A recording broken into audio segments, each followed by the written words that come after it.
And are you willing to go as far as putting those secondary sanctions on China? They're also buying oil from Russia. Marie, I think everything's on the table. And joining me now is Iowa Congressman Zach Nunn. Congressman, good to see you. Your reaction?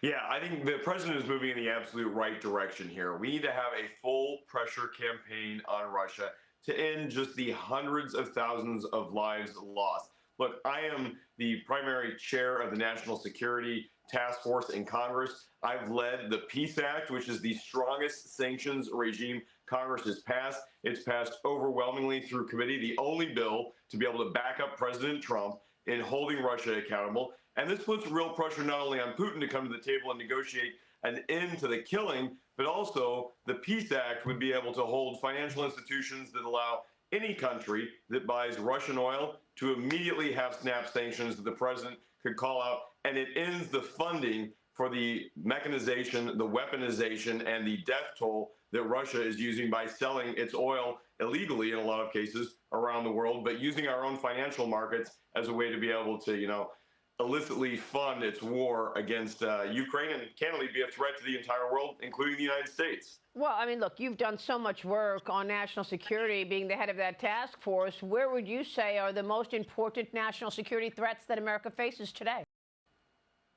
Well, I think President Trump is marching forward smartly here on holding Russia accountable. I would also offer, I sit on the China Select Committee, holding China in the same vein against the threat that is posed to the United States. I'm currently leading a bill called the Plant Act. It deals with agro-terrorism. I'm sitting right here in Iowa, the home of the Iowa State Fair, but we've seen 3 major attempts by China to try and infiltrate the United States agricultural process by sending known pathogens illegally to the United States, by sending roundworm that could decimate our livestock, and most recently, we just saw Customs and Border Patrol seize 7,000 pounds of illicit material deemed as Chinese research that they want to do here in the United States, but is illegal to enter. It's been done by a known bad actor. And luckily, the FBI is standing up and rounding these bad actors up here on U.S. soil.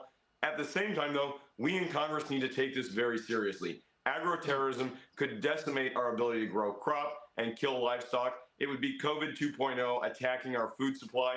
Our Plan Act goes after it in a bipartisan way, holding these bad actors accountable, bringing Department of Justice, USDA, and FBI to the table, and then putting real sanctions on these guys. It also puts a 20-year cap for anyone who imports this stuff illegally to do so-called research, but has a malicious intent that could destroy our food supply for over a year if it were to hit the markets on the street.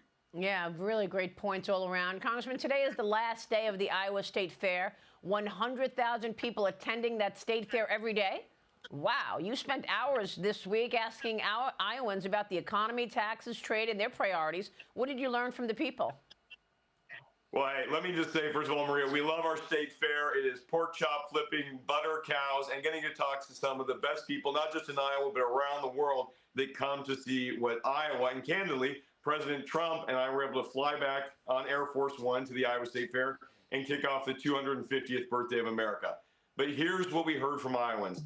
I talked to working farm mom, Sarah Curry, and she talked about the importance of what President Trump has helped deliver with our big, beautiful bill to help working families get real tax cuts. And I asked her, what is she spending hers on? She said she's going to put her kiddo through speech therapy, and she's going to buy a new water heater for their farm. That's how not only an investment in a family works, that's an investment in our main streets right here in Iowa. It grows our economy, and it helps us pay down our debt while still helping every family. I talked to waitresses who had no tax on tips. I talked to state troopers who were getting no tax on their overtime. And I talked to a lot of seniors who were thrilled that there was no tax on their Social Security and they could stay in the home that they had lived in their entire life and live with dignity. These are real successes. And President Trump knew that and made sure that it was in the big, beautiful bill. Congressman, it's great to see you this morning. Thank you, sir. Zach Nunn joining us. You too, Maria. Break, and then another American.